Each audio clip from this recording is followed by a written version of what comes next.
మాతాపితృభ్యో నమః. ముందుగా ప్రేక్షక వీక్షణ భావశీలందరికీ కూడా నమస్కారం.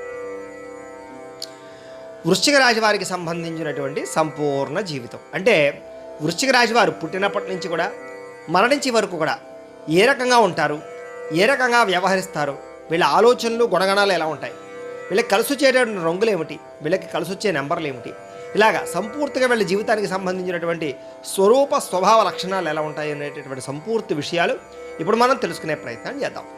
అయితే ఎవరెవరు ఈ వృశ్చిక రాశిలోకి వస్తారు అంటే కనుక విశాఖ నక్షత్రం 4వ పాదం వారు, అనురాధ నక్షత్రం 1, 2, 3, 4 పాదాల వారు, జ్యేష్ఠ నక్షత్రం 1, 2, 3, 4 పాదాల వారు కూడా వృశ్చిక రాశిలోకి వస్తారు.